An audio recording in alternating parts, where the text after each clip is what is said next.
Sabe aquele tipo de material que não apenas informa, mas muda completamente as regras do jogo na sua mente? Pois é. Hoje a nossa exploração vai ser sobre um livro fascinante chamado Sacrifício e Identidade, de Pecador a Nova Criatura em Cristo.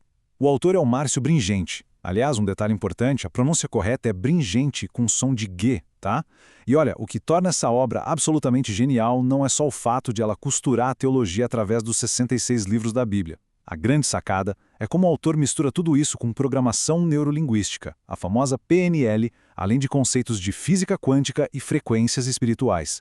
Ou seja, não é só um estudo, é uma verdadeira ferramenta de reprogramação mental e espiritual. É um convite para expandir a forma como a gente enxerga a própria vida.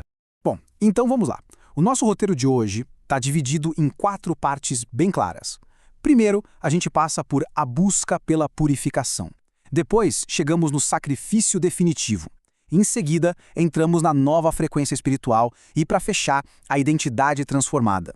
E enquanto a gente vai passando por esses passos, você vai percebendo que a sua mente já começa a se preparar para uma jornada contínua, saindo lá dos rituais antigos e indo direto para uma reprogramação profunda do subconsciente. Ponto 1. A busca pela purificação. É aqui no Antigo Testamento que a gente entende a origem de tudo, o problema e essa necessidade profunda de preparação.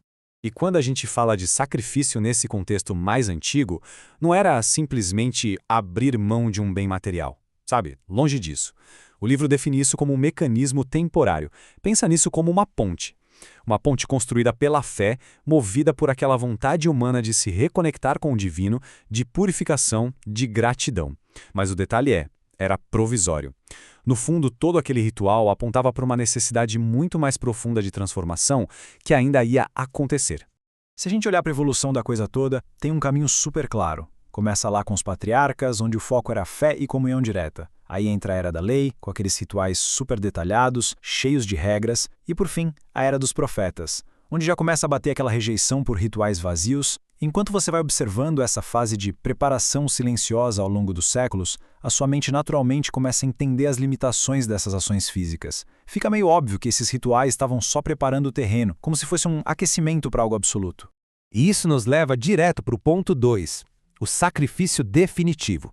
É aqui que a longa preparação termina e a solução chega através dos evangelhos. Essa comparação mostra perfeitamente a mudança de paradigma que o autor propõe. De um lado, a gente tinha um modelo antigo, repetitivo, focado no físico, super temporário e, vamos ser sinceros, movido por uma culpa imensa. Do outro lado, o novo paradigma, o sacrifício de Cristo. Algo permanente, totalmente espiritual, definitivo e impulsionado 100% pela graça. É literalmente trocar aquela exaustão de ter que fazer rituais o tempo todo por um estado de descanso eterno, uma virada em tanto, né?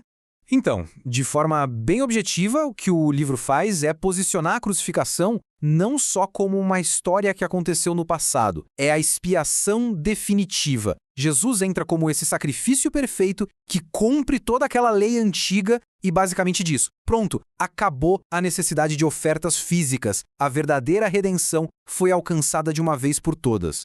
Agora, o ponto 3, a nova frequência espiritual. É aqui que a teologia encontra a reprogramação mental na prática, mudando o nosso paradigma interno.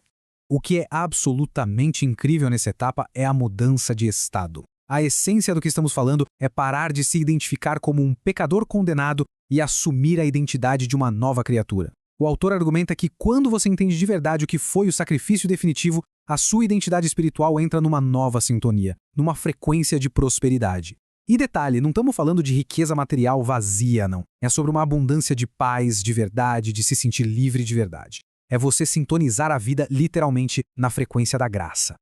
E como é que isso acontece no nosso cérebro? É aí que entra a PNL, com a ideia de dissociação consciente e inconsciente. E enquanto eu te explico isso, tenta relaxar e notar como essa dinâmica funciona aí dentro.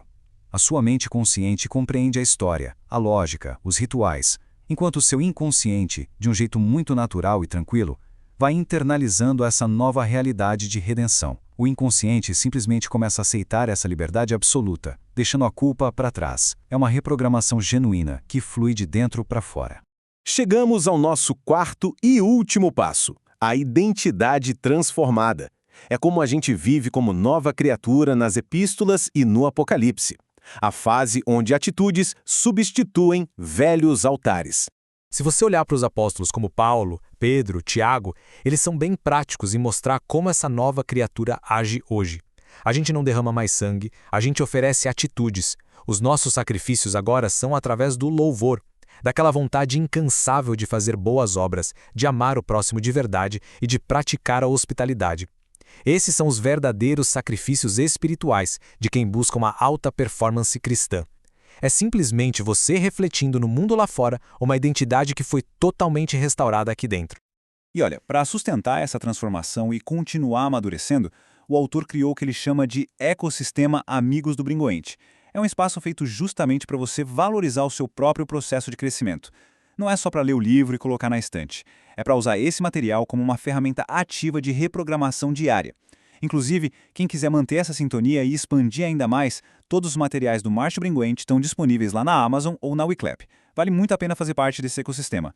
Então a grande provocação que fica pra gente é como é que olhar para si mesmo através dessas lentes de redenção definitiva e sem culpa nenhuma muda o seu dia a dia espiritual. Quando você tira de vez aquele peso da condenação das costas e entra nessa frequência de prosperidade eterna, cada atitude sua, desde a hora que você acorda, ganha um sentido muito mais forte. Eu vou deixar essa reflexão no ar, permitindo que o seu subconsciente continue trabalhando nela. Muito obrigado por acompanhar essa exploração com a gente e até o nosso próximo mergulho.